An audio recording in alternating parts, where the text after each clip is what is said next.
विक्रमादित्य का उनको टाइटल दे दिया गया। And that our next topic is how were these kingdoms administered? How was these kingdoms administered? मतलब as in the case of earlier kings, land revenue remained important for these rulers. As in the case मतलब इन राज्यों का प्रशासन कैसे चलता था, या जो ये राज्य जो किंगडम्स थे इनका एडमिनिस्ट्रेशन कैसे चलता था, जो किंगडम्स का एडमिनिस्ट्रेशन था वो कैसे चलता था। तो पहले के जो राजाओं की तरह आप कह सकते हो as in the case of earlier kings, as in the case of earlier kings land revenue remained important for these rulers and the village remained the basic unit of administration, and the village remained the basic unit of administration.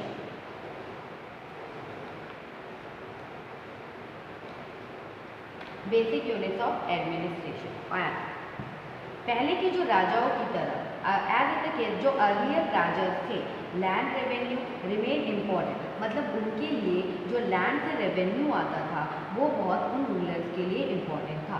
जो land से revenue इकट्ठा किया जाता था वो rulers के लिए बहुत ज़्यादा इम्पॉर्टेंट था। एंड द विलेज, जो विलेज है वो remain the basic unit, and जो विलेज था वो रिमेन द बेसिक, मतलब किसी भी एडमिनिस्ट्रेशन का जो विलेज था वो बेसिक यूनिट था।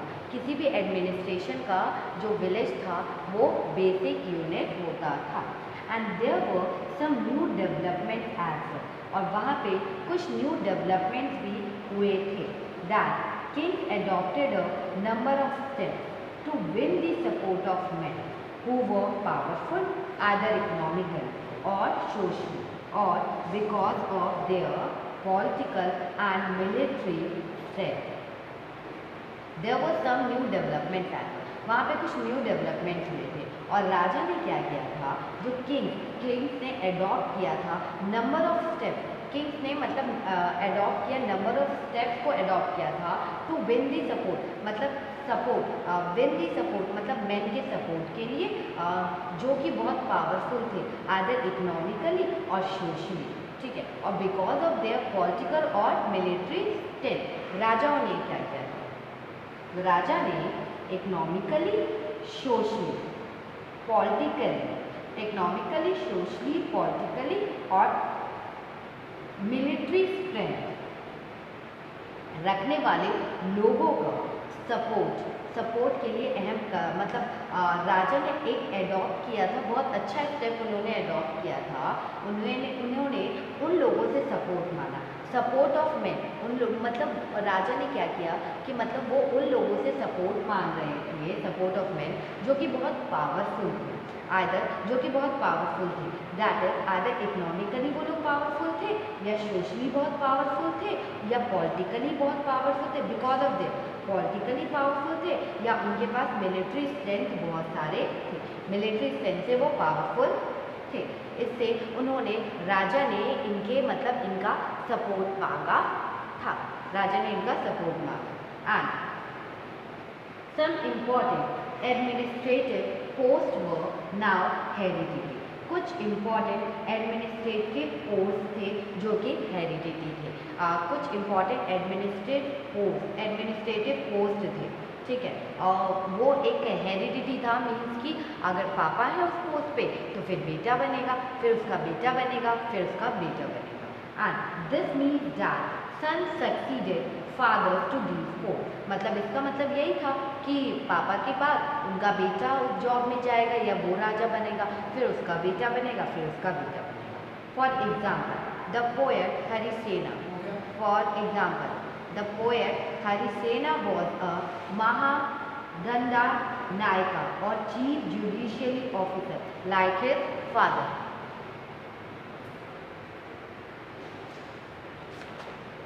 That some important administrative posts were now hereditary, कुछ इम्पॉर्टेंट पोस्ट थे जो हेरिडिटी में थे, मतलब पापा के बाद उनका बेटा, उनके बाद उनका बेटा।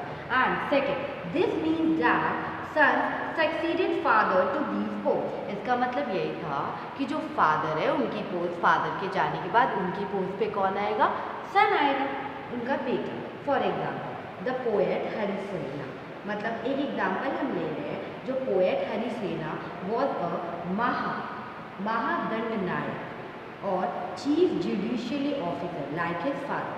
हरिसेना जो थे वो अपने फादर की तरह ही महादंडनायक और चीफ जुडिशियली ऑफिसर थे, ठीक है, ऑफिसर बने, उनके फादर के बाद वो ऑफिसर बने।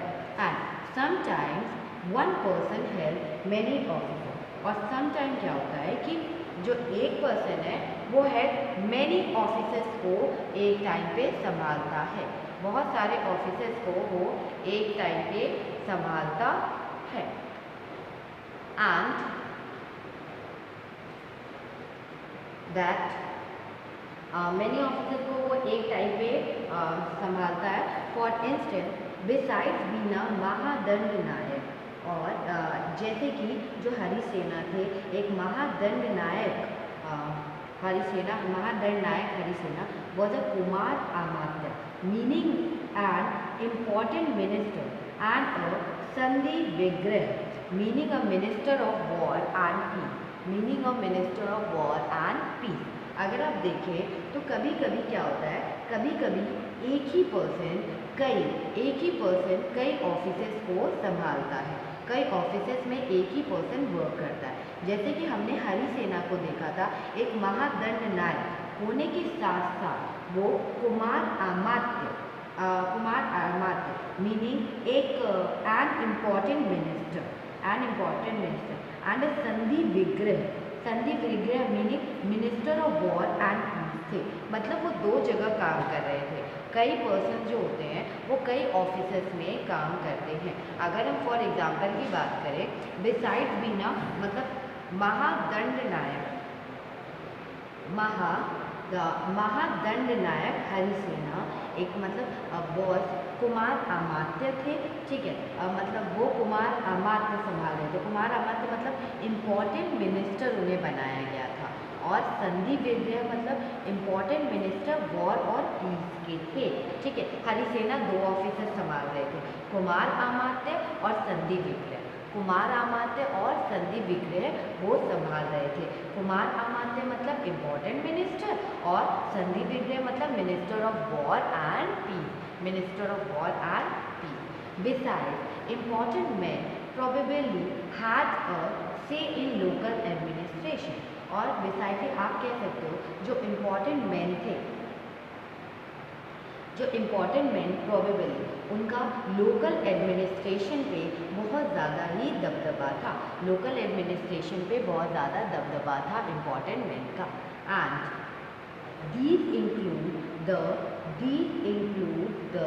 नगर श्रेष्ठी, इसमें इंक्लूडेड था इसमें इंक्लूडेड था नगर श्रेष्ठी, और चीफ बैंकर, इसमें इंक्लूडेड था नगर श्रेष्ठी और चीफ बैंक और merchant of the city, the सरतबा और leader of the merchant caravan was the prathama kulika और the chief craftsman and the head of the कायस और क्राइम्स। देखिए इसमें क्या था, जो इम्पॉर्टेंट मैन था उनका उनका लोकल एडमिनिस्ट्रेशन में बहुत ज़्यादा दबदबा हुआ करता था। एंड दीज इंक्लूडेड इसमें क्या था, दीज इंक्लूडेड दी नगारा, इसमें इंक्लूडेड था नगारा सृष्टि और चीफ बैंक। इसमें कौन कौन से इंक्लूडेड थे, इसमें नगारा सृष्टि मतलब या नगर सृष्टि मतलब चीफ बैंकर, मुख्य बैंकर, चीफ बैंकर, और मर्चेंट ऑफ द सिटी मतलब क्या है, the merchant of the city means सार्थवा, merchant of the city merchant मतलब चीफ बैंकर और the merchant of the city. And the सतवा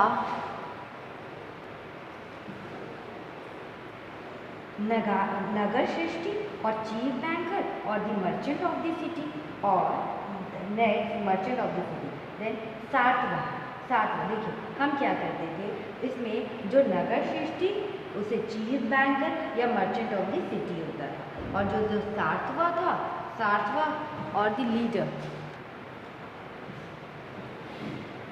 जो सातवां और the leader of the merchant carrom, सातवां लीडर ऑफ द मर्चेंट कैरमवास का लीडर था, ठीक है, काफिले का नेता हुआ करता था और काफिले का नेता था। और यू कैन से पर कुलिक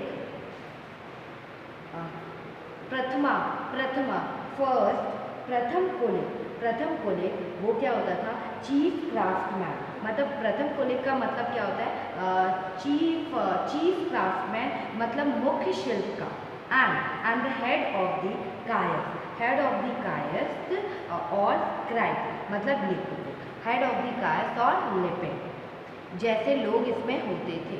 एंड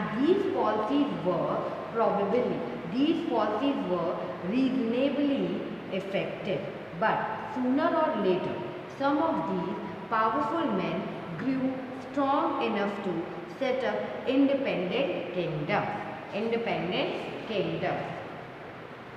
इसमें क्या कहा गया कि जो एक नई प्रकार इस तरह की जो पॉलिसीज थी वो कुछ हद तक तो इफ़ेक्टिव थी, पर टाइम के साथ साथ इसमें से जो कुछ पर्सन थे वो कुछ ज़्यादा ही पावरफुल मैन हो गए, कुछ ज़्यादा ग्रो कर गए, पावरफुल मैन हो गए, और कुछ पावरफुल और स्ट्रॉन्ग इनफ टू सेटअप, और मतलब इतने स्ट्रॉन्ग बन गए, इतने स्ट्रॉन्ग बन गए कि वो इंडिपेंडेंट किंगडम्स को सेटल करने लगे, स्थापित कर लेते थे, अपना एक स्वतंत्र राज्य स्थापित कर लेते थे। एंड दैट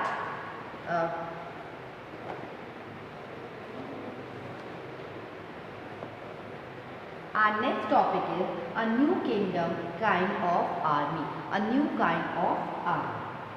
मतलब एक नए प्रकार की सेना, a new kind of army, that new kind of army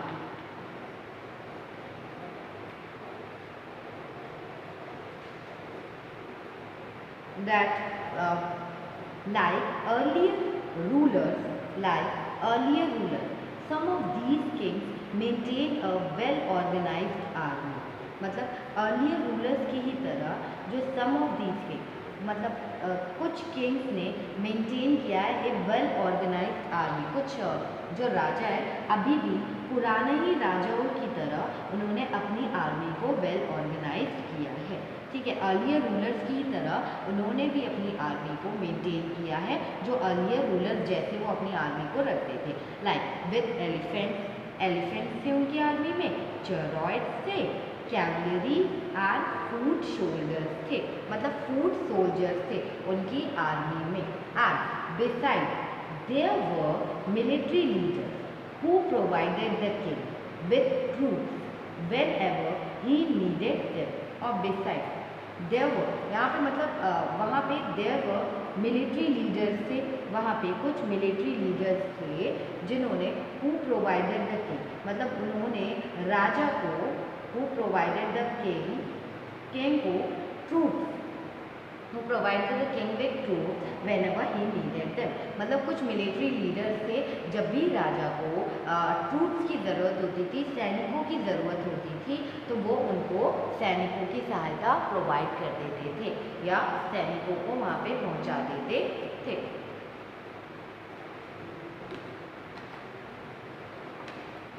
वो वहाँ पे सैनिकों को हमेशा पहुँचा देते थे। They were not paid regular salaries, instead उन्हें रेगुलर सैलरीज नहीं दी जाती थी, instead some of them receive grants of land, और इंस्टेड इसके बदले में उन्हें कुछ ग्रांट कर दिया जाता था, कुछ लैंड दे दिए जाते थे, इसके बदले में उन्हें कुछ लैंड दे दिए जाते थे।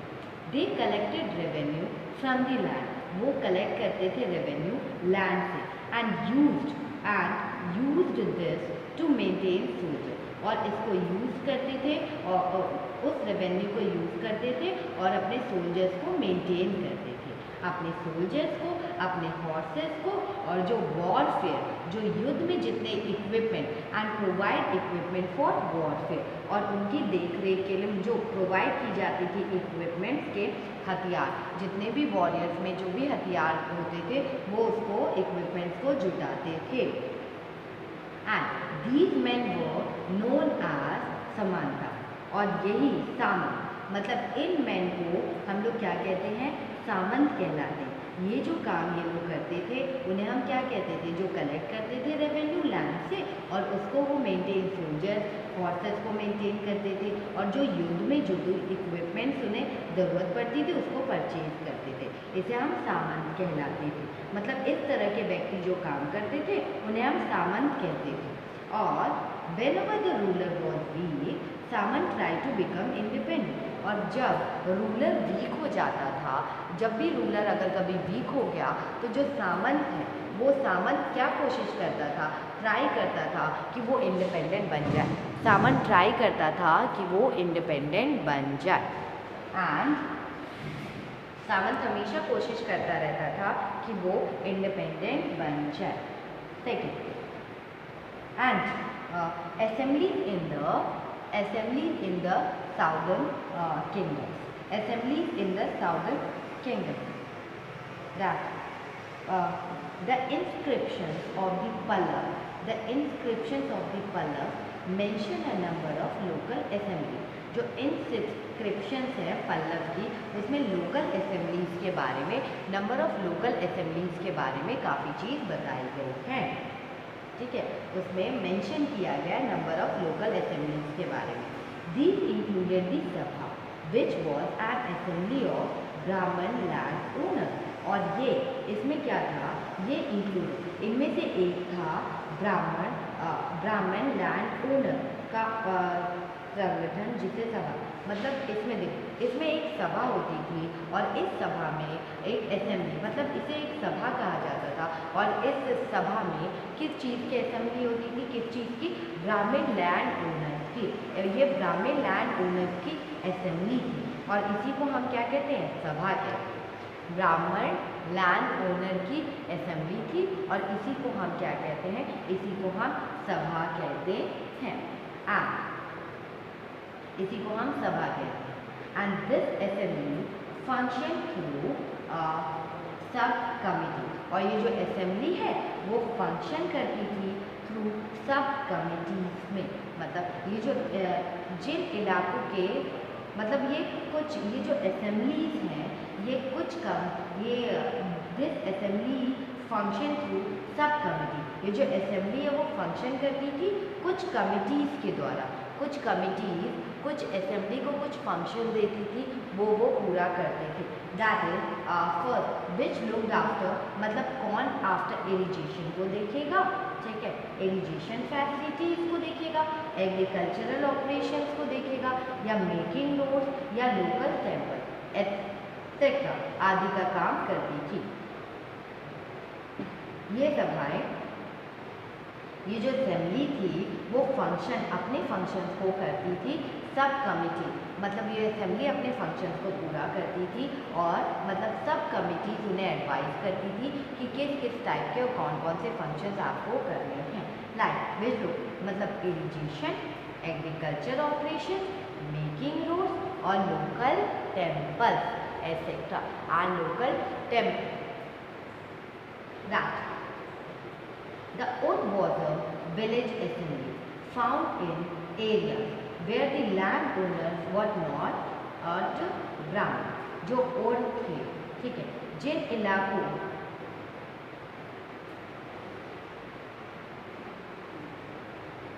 और यहाँ पे क्या कहा गया कि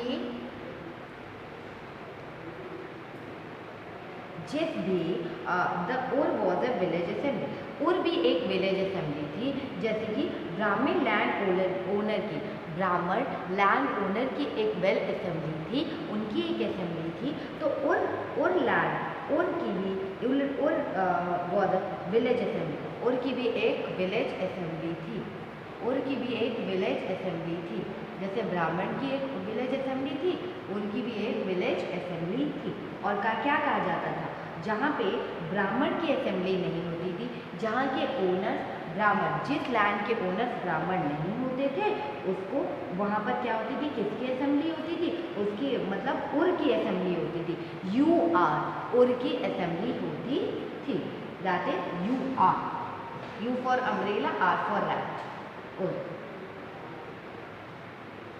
and the nagar was an organization of merchant. और जो नगर था, जो नगरम था, जो नगरम था, नगरम एक ऑर्गेनाइजेशन मतलब व्यापारियों का एक ऑर्गेनाइजेशन का नाम था। जो नगरम था, नगरम एक नाम था, वो जो ऑर्गेनाइजेशन थी मर्चेंट्स की, मर्चेंट्स की जो ऑर्गेनाइजेशन थी उसका नाम क्या था, उसका नाम नगरम था। मर्चेंट की ऑर्गेनाइजेशन को आप क्या नाम दे रहे थे, नगरम दे रहे थे। एंड मर्चेंट की ऑर्गेनाइजेशन को आपने नगरम नाम दिया।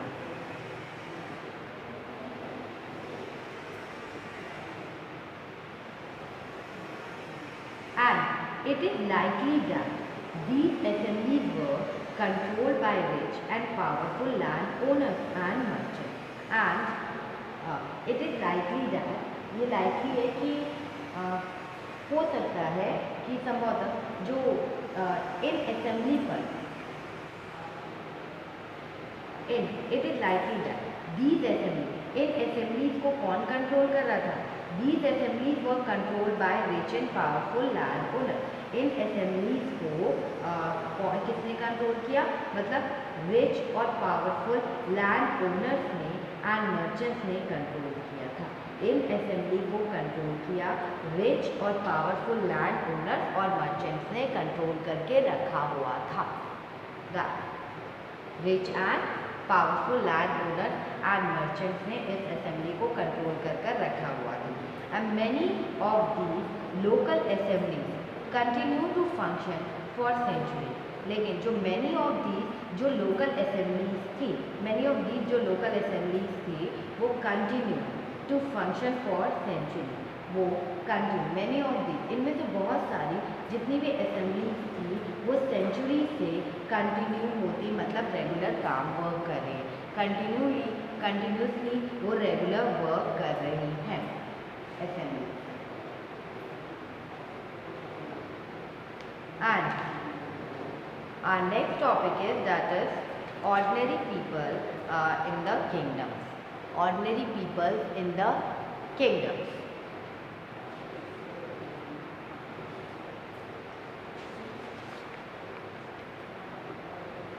We can catch an occasional glimpse of the life. मतलब ordinary मतलब उस ज़माने में जो आम लोग थे उनके बारे में। We can catch an occasional glimpse of the life of ordinary people from the place and other accounts. Let us look at some of these. मतलब हमने we can catch एक occasional glimpse मतलब एक झलक देखी, थोड़ी सी झलक हमने देखी थी उन ordinary people जो वो नाटक मतलब ordinary people something हमने प्लेस से नाटक से थोड़ी सी झलक ordinary people की देखी थी। And other accounts और इनके मतलब कुछ और भी अकाउंट्स हमें मिले हैं, उससे भी हमें कुछ ऑर्डिनरी पीपल्स के बारे में इंफॉर्मेशन मिली थी। ऑर्डिनरी पीपल्स के बारे में हमें कुछ इंफॉर्मेशन मिल पाई थी। कालिदास इज नो मतलब कुछ हम देखते हैं, कुछ एग्जाम्पल्स ले लेते हैं। Kalidas is known for his play depicting life in the Kings court. जो कालिदास थे उन्होंने अपने प्लेज में राज दरबार मतलब किंग्स कोर्ट की लाइफ के बारे में, किंग्स कोर्ट की लाइफ के किंग कोर्ट में मतलब जो कालिदास थे वो अपने इज नोन फॉर वो अपने प्लेस के लिए ही जाने जाते थे, अपने नाटक के लिए ही जाने जाते थे और उन्होंने डिपिक्टिंग मतलब किंग कोर्ट की लाइफ के बारे में बहुत अच्छा नाटक भी लिखा। And an interesting feature about these play is that the king and most Brahmin are shown as speaking Sanskrit. और मतलब एक इंटरेस्टिंग फीचर है, एक इंटरेस्टिंग फीचर इस प्ले का क्या है कि जो राजा है, इस प्ले का एक इंटरेस्टिंग फीचर है जो राजा है और जो मोस्ट ऑफ दी जो ब्राह्मण है जिनको इस नाटक में शो किया गया है वो स्पीकिंग क्या करते हैं, मतलब किस लैंग्वेज में बोलते हैं, संस्कृत लैंग्वेज में बात कर रहे हैं। While women and men other than king and Brahmin use prakrit। और देखो जो राजा थे, जो राजा और जो ब्राह्मण थे वो संस्कृत का यूज़ करते थे बातचीत करने में, और जो अदर मैन और जो अदर वुमेन थी वो संस्कृत का नहीं, मतलब जो अदर मैन और जो अदर वुमेन थी वो प्राकृत लैंग्वेज में बातें करते थे, वो प्राकृत लैंग्वेज में आपस में बातें किया करते थे। हिज मोस्ट फेमस प्ले, जो उसका मोस्ट फेमस प्ले था, जो उनका मोस्ट फेमस प्ले कौन सा था, अभिज्ञान,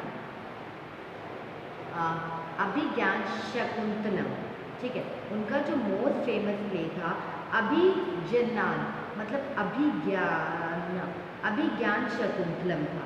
is the story of love between a king, मतलब अभिज्ञान शकुंतलम उनका मोस्ट फेमस प्ले था और इसमें मतलब इसमें दिखाया गया love between a king name Dushyant and a young women name Shakuntala. और इसमें दो लोगों में मतलब लव दिखाया गया, प्यार दिखाया गया बिटवीन राजा का नाम क्या था, दुष्यंत, और एक यंग वुमेन थी उसका नाम था Shakuntala.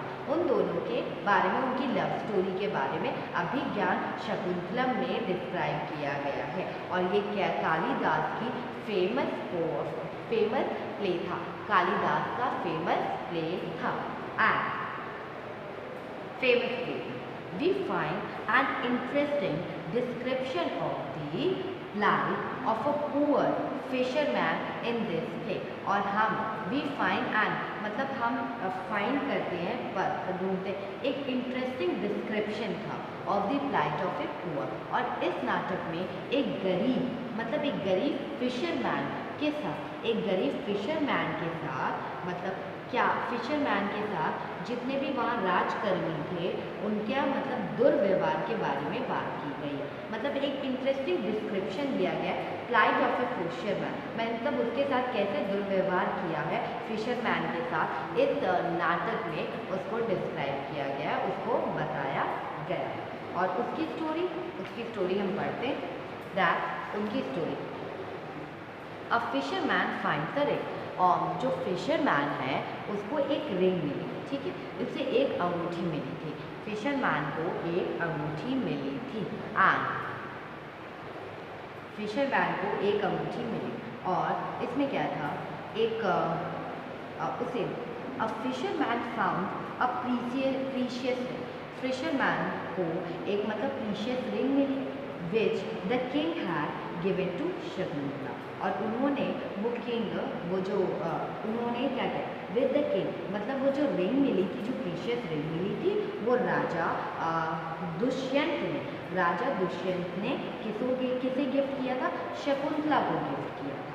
But which had been accidentally swallowed by a fish, लेकिन क्या हुआ था, शकुंतला को गिफ्ट किया था पर क्या हुआ था, एक्सीडेंटली, मतलब एक्सीडेंटली उसे एक मछली गलती से निगल गई थी, एक्सीडेंटली उसे एक मछली गलती से निगल गई। And when he went to the palace with it, जब वो गया palace, when he went to the palace with it, जब वो रिंग लेके पैलेस गया था तो जो गेटमैन था, गेटमैन ने accuse him of theft, gateman ने उस पर क्या इल्ज़ाम लगा दिया, गेटमैन ने उस पर चोरी का इल्ज़ाम लगा दिया कि तुमने चोरी की।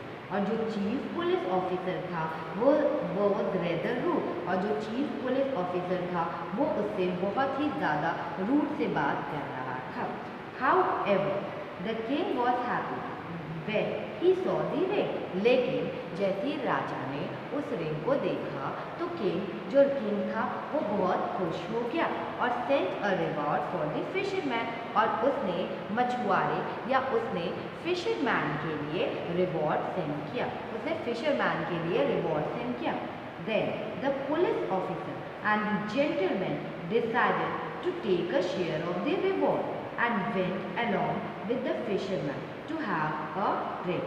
फिर उसके बाद जब उसे रिवॉर्ड राजा ने दिया फिशरमैन को, तो जो पुलिसमैन था, जो पुलिस ऑफिसर था और जो गेटमैन था, उसने डिसाइड किया कि take a share of the, मतलब उसमें से अपना भी कुछ शेयर रिवॉर्ड में लेना चाहिए, मतलब अपना भी कुछ शेयर उनको लेना चाहिए।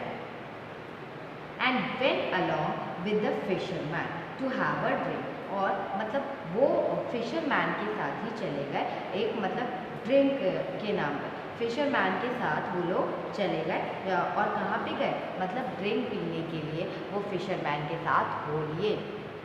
And that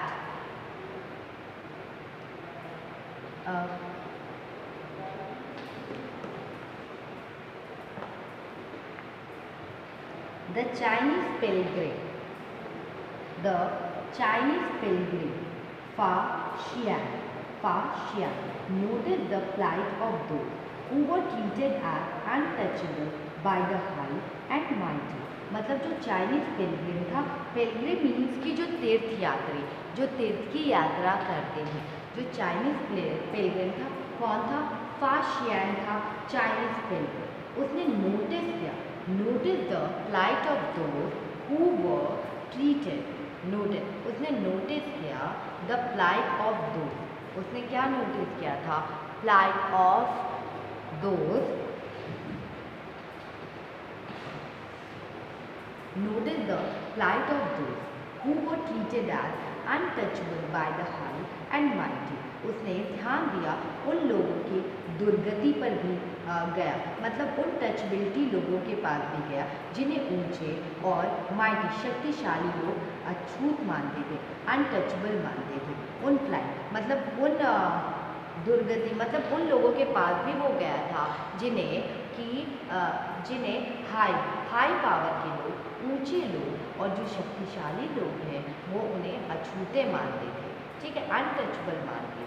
they were expected to live on the outskirts of the city, और उनको आउटकट मतलब उस सिटी के बाहर इलाकों में रहना पड़ता था, उन टचबिलिटी को शहरों से बाहर रहना पड़ता था। एंड ही राइट, उसने क्या लिखा, फान शियान ने लिखा, if such a man enters a town or a marketplace, he strikes a piece of wood in order to keep himself separate। अब उन्होंने लिखा, अगर इन लोगों को शहर मतलब टाउन या बाजार के अंदर आना होता था तो सभी को मतलब वहाँ पे क्या किया जाता था, सभी को समझा दिया जाता था, आगाह कर दिया मतलब सभी को समझाने के लिए इन्हें लकड़ी के एक टुकड़े पर चोट करते रहते थे, लकड़ी के एक टुकड़े पर मतलब आवाज़ कर करके उन्हें आना रहता था, ठीक है। और in order to keep himself separate, मतलब पीस ऑफ वुड को स्ट्राइक करते करते बजाते बजाते उन्हें आना पड़ता था कि लोगों को पता चल जाए कि हम वहाँ पर आ रहे हैं और आप लोग हमसे अलग रहें। Hearing this sound, no doubt hearing this sound, now what it means, and avoid touching him or brushing against him। मतलब ये आवाज़ सुनकर लोग क्या करते थे, लोग सतर्क होकर अपने को छू जाने से या किसी भी प्रकार के मतलब उनसे और टच से बचते थे। और लोग क्या करते थे इस आवाज़ को सुनकर, एवॉइड टचिंग, मतलब कि कहीं ये उनसे टच ना हो जाए या उनके कम्युनिकेशन में ना हो आ जाए, तो इससे वो क्या होते थे, इससे वो दूर हो जाते थे, इससे वो क्या करते थे, दूर हो जाते थे एंड दूर रहते थे, इससे वो दूर रहते थे। And brushing against him, and Barnabhat और Barnabhat provide us with a vivid picture of the king's army on the moon।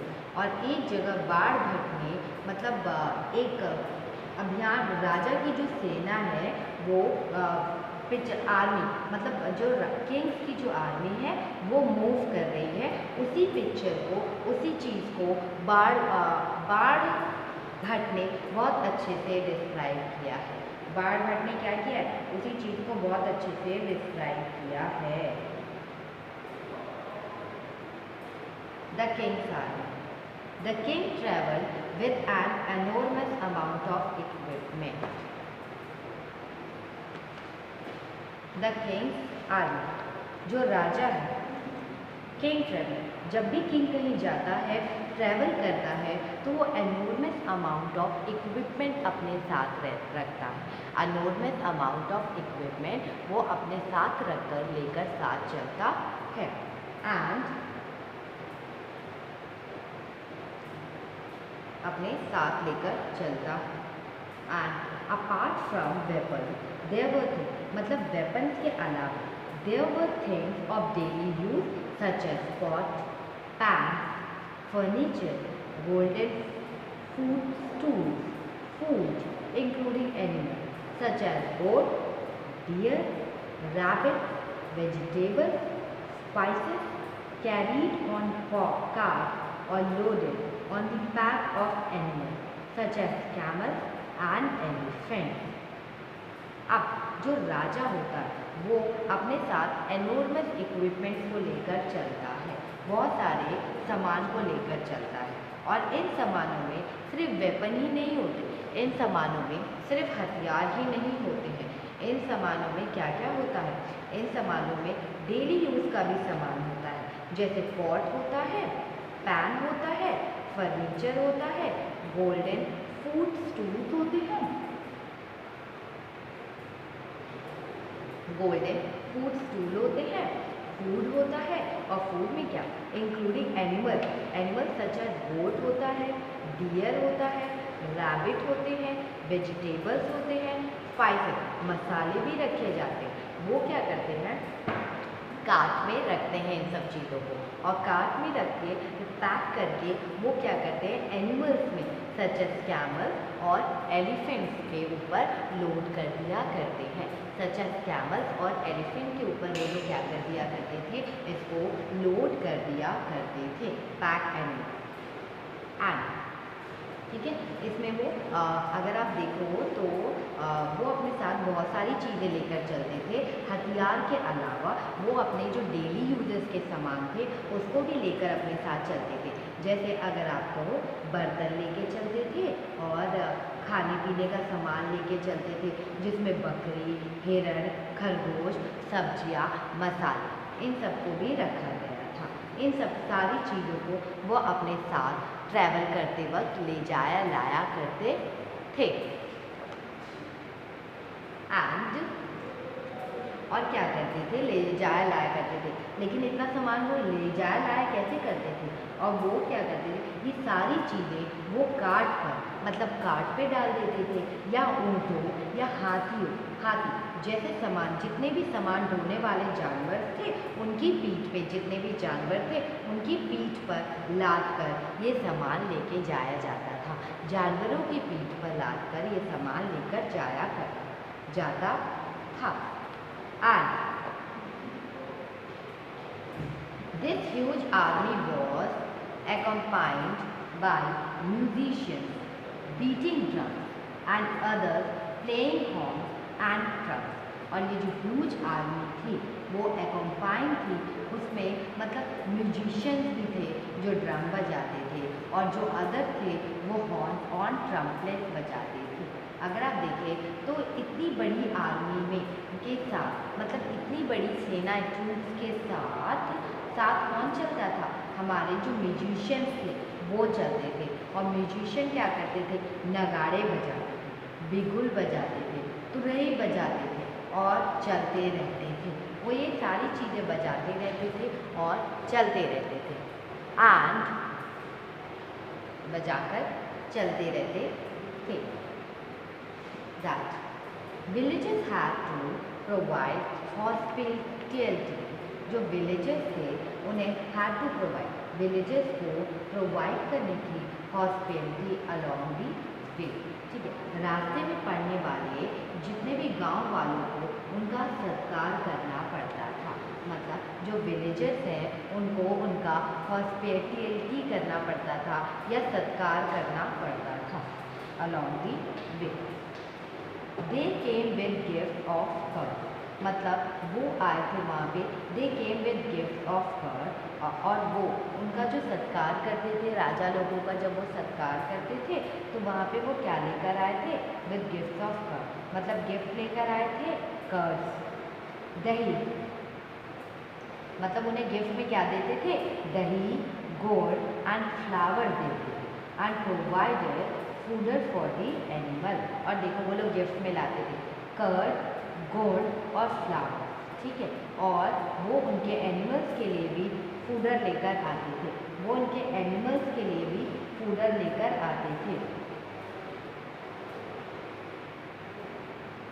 And they also try to meet the king, और वो कोशिश करते थे कि वो राजा से मिल लें, और वो हमेशा कोशिश में रहते थे कि उन्हें राजा से मिलने दिया जाए या वो राजा से मिल लें, और जिससे कि क्या वो राजा से अगर मिल लेते तो क्या होता, वो राजा से कोशिश करते रहते थे कि वो they also try to meet the king, ठीक है, और place their complaints and petitions before him, मतलब वो कोशिश करते रहते थे कि वो राजा से मिल ले, और क्या होता था, एंड प्लेस देयर कंप्लेंट, और वो अपनी कंप्लेन को राजा के सामने रख पाए, और प्लीज बिफोर पिटीशन, और अपने पिटीशन को भी वो राजा के सामने रख पाए, वो कोशिश यही करते थे।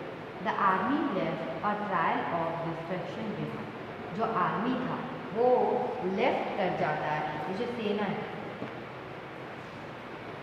जितनी भी ये जो आर्मी थी वो क्या कर रही थी, ये जो आर्मी थी अपने पीछे एक डिस्ट्रक्शन सा छोड़ते हुए जाती थी, ये जो आर्मी थी वो अपने पीछे एक डिस्ट्रक्शन सा छोड़ते हुए जा रही थी। मीन्स कि क्या था, जो एलिफेंट्स है often trample down the huts of villages and the oxen yoked to the caravans of merchants ran away, scared by the tumult, scared by the thunder, means कि पर ये जो सेनाएं थी, ये जो आर्मी थी अपने पीछे एक डिस्ट्रक्शन, अपने पीछे उस गांव में डिस्ट्रक्शंस को छोड़ते हुए आ रही थी, और वो क्या कर रही थी, अक्सर गांव वालों की जो झोपड़ियाँ थी उन्हें हाथी कुचल डालते थे, अक्सर क्या होता था, जो गांव वालों की झोपड़ियाँ थी उन्हें हाथी कुचल डालते थे, और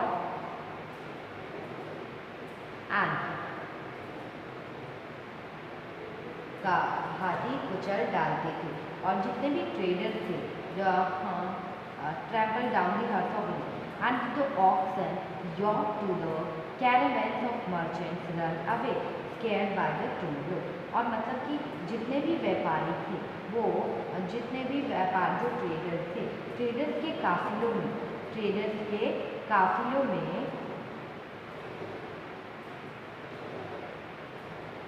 में जूते, बैल, इस हलचल भरे माहौल से डरकर भाग खड़े होते थे।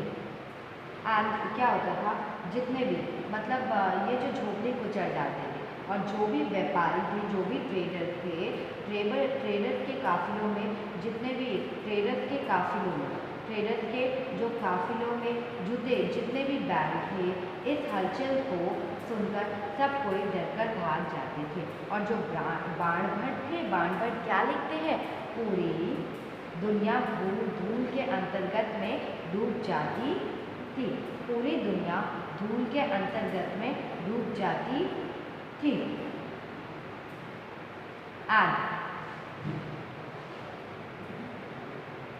आज बारबर से द होल वॉज सैलोड अप, मतलब पूरे धूल में पूरी दुनिया इनके डूब जाया करती थी।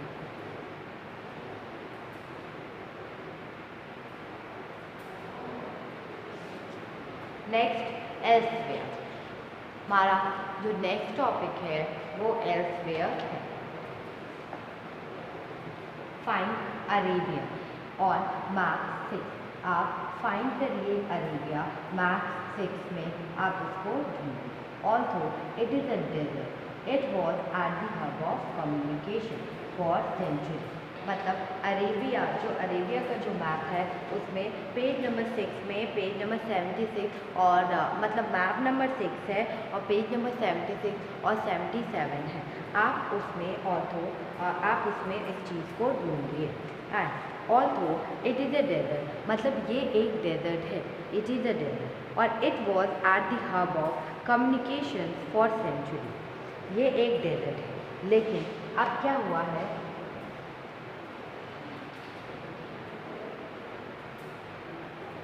और ये देख it was at the hub, मतलब ये एक हब है कम्युनिकेशन, मतलब सेंचुरी से ये एक हब है कम्युनिकेशन का, सेंचुरी से ये एक हब है कम्युनिकेशन का।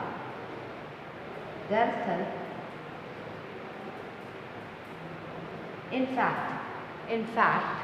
इनफैक्ट क्या हुआ कि Arab merchants and sailors play an important role in the sea trade between India and Europe. जो अरब के व्यापारी थे और जो सेलर थे, उन्होंने एक इम्पॉर्टेंट रोल प्ले किया था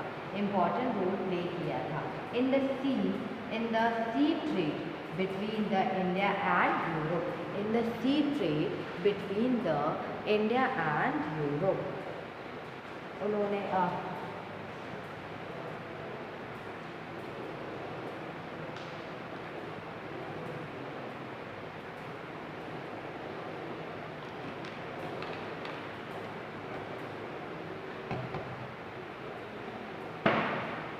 जो अरब जो मर्चेंट थे और जो सेलर थे वो बहुत इम्पॉर्टेंट रोल प्ले कर रहे थे इनके व्यापार में, इंडिया और यूरोप में। और other who lived in Arabia were the Bedouin थे। और जो अदर लोग थे जो अरब में रहते थे उन्हें हम बेदुइन कहते थे, जो Pasteur tribe depending mainly on camel, hardy animals that could survive in the desert। और जो आप कह सकते हैं जो अदर्स थे, ठीक है, अरब में रहने वाले जो अदर्स लोग थे वो बेदुइन थे, जो घुमक्कड़ जो पैस्चर टाइप के होते थे, मतलब बहुत ज़्यादा ही ठहरते, पैस्चर मतलब कि आदिवासी यहाँ से वहाँ घूमते रहते थे ट्राइब। और वो ज़्यादा डिपेंड किस पे थे, कैमल्स पे ज़्यादा डिपेंड करते थे, वो कैमल्स पे ज़्यादा ध्यान देते थे।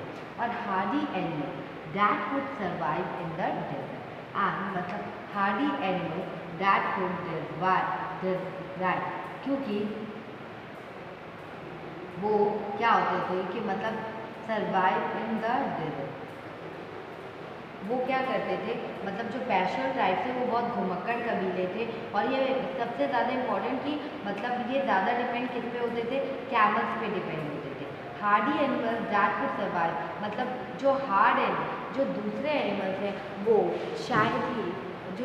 एनिमल्स हैं वो शायद ही वहाँ पर सर्वाइव कर पाएँ, मतलब डेजर्ट में हर एनिमल सर्वाइव नहीं कर पाता है, तो इसीलिए जो दूसरे एनिमल्स हैं वो शायद ही वहाँ पर सर्वाइव कर पाए। एंड शायद ही वहाँ पर वो सर्वाइव कर पाए। नेक्स्ट, अराउंड 1400 years ago, ठीक है, prompt Muhammad introduced a new religious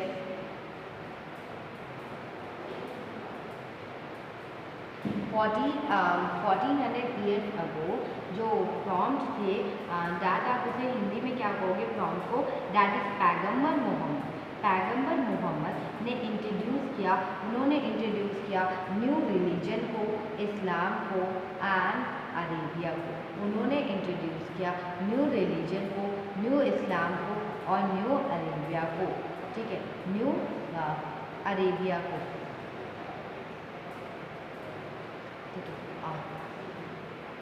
उन्होंने इस चीज़ को माना, इंट्रोड्यूस किया। और Christianity, Islam was a religion, like मतलब एक एग्जाम्पल ले लेते हैं क्रिश्चियनिटी का। Christianity Islam was a religion, Islam एक रिलीजन है, ठीक है। इस्लाम क्या है? एक religion that led stress on both the equality and like मतलब क्रिश्चियनिटी की बात करें तो Islam was a religion that led stress on the equality and unity of all before Allah, the one supreme God. Now here is the word from the Quran, the scared pavitra of मतलब scared book of Islam। अब क्या हुआ कि 1400 साल पहले, 1400 साल पहले क्या हुआ था, जो पैगंबर मोहम्मद है, जो पैगंबर मोहम्मद ने अरब में, पैगंबर मोहम्मद ने अरब में इस्लाम नामक एक धर्म की शुरुआत की थी।